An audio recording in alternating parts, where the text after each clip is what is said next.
মঞ্চে বৃষ্টি রানী দেবী, তার বাবা আমাদের তো এখান থেকে রামপুর উপজেলায় আমি স্যার কিছু পেয়েছি যে ইউএসএ থাকে, এখান থেকে পড়াশোনা করে। তো এই বিষয়টা আমার চমৎকার লেগেছে যে একটা পাহাড়ি জনপদ এখান থেকে পিএইচডি করার জন্য এদিকে চলে গেছে, কানাডা চলে গেছে, অস্ট্রেলিয়া চলে গেছে, ডাক্তার, ইঞ্জিনিয়ার। তার মানে এখানে লোকজন পিছিয়ে নেই, যারা পড়াশোনায় মনোযোগী, শিক্ষায় মনোযোগী, এরা যে কোনো মূল্যে নিজের অবস্থান। অনেক কথা হয়েছে, আমি আমার প্রিয় ছাত্রদের উদ্দেশ্যে একটি কথা মাত্র বলবো, তোমরা লেখাপড়া করবে, উচ্চশিক্ষা গ্রহণ করবে, তোমরা দেশের কর্ণধার হবে, দেশের ভবিষ্যৎ তোমাদের উপর নির্ভর করছে। শিক্ষার মান রামগড়ের জন্য ভালো কিছু বয়ে আনে এই আশা ব্যক্ত করছি। আসলে আমাদের পূর্ববর্তী কয়েকজন বক্তা অনেক কিছুই বলেছেন।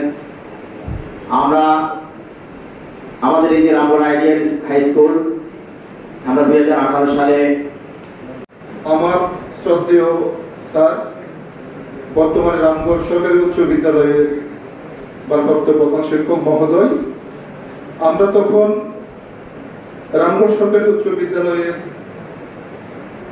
সর্বশেষ বেস ছিলাম আমরা 1993। পুরস্কার প্রদানটা করার অর্থ আগামীতে তাদের উচ্চ উদ্দীপনা আরো বাড়িয়ে দেওয়া। এখানে অনেকে পরীক্ষা দিয়েছে, অনেকে রেজাল্ট করেছে, কিন্তু সবাই ইনভাইটেড হতে পারে না। কারণ যাদের পারফরমেন্স ভালো, যাদের রেজাল্ট ভালো, শুধুমাত্র তাদেরকে এই অনুষ্ঠানে আমন্ত্রণ জানানো হয়েছে। সেই ক্ষেত্রে আমি একজন অভিভাবক পরিচালনা করতে পারবেন, এবং যে লোক শিক্ষিত নয় সে প্রকৃত অর্থে কি অন্ধ বলা যেতে পারে।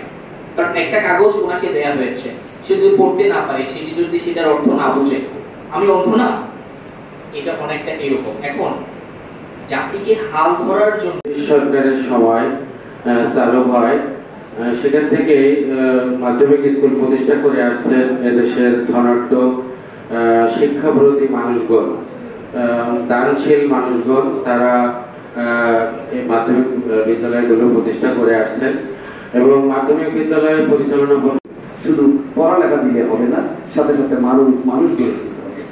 আমার সম্মানীয় প্রধানরা আছেন, তাদের উদ্দেশ্যে বলতে চাই, মাইলস্টোনের ঘটনাটি আমি কিন্তু শেয়ার করতে চাচ্ছি।